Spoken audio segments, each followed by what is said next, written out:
প্রতিবাদ। এসআইআরকে কেন্দ্র করে মানুষের ভোট কাটার এবং নিজের মতন করে ভোট চালনা করার বিরুদ্ধে এই প্রতিবাদ।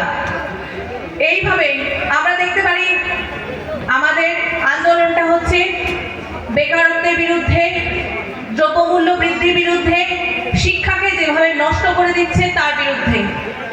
তাতে শুধুমাত্র রাজ্য সরকার নয়, কেন্দ্র সরকার একইভাবে সম্মিলিত আছে। টিএমসি সরকার, মমতা দিদির সরকার, ভাতার সরকার, তারা ভাতা ছাড়া কিচ্ছু দিতে জানে না। তারা দিতে জানে ভাতা আর ভিক্ষা। তারা তাতে গর্বিত। কেন গর্বিত হবে? ভিক্ষা নেওয়াটা কি গর্বের বিষয়? আপনাকে চাকরি দেবে না, আপনার শিক্ষাটাকে নষ্ট করে দেবে রাজ্যে, তাদের ভিক্ষাতে আপনারা গর্বিত হবেন? ভিক্ষাটা কি নেওয়াটা কি একটা সম্মানের বিষয়? না, এই অপমানটা বুঝতে হবে মানুষকে। যুব সমাজকে একটা গোটা জেনারেশন নষ্ট করে দিয়েছে এই টিএমসি সরকার। অপরদিকে তারপরে জেনারেশনকে নষ্ট করছে, সেটা হচ্ছে শিক্ষা।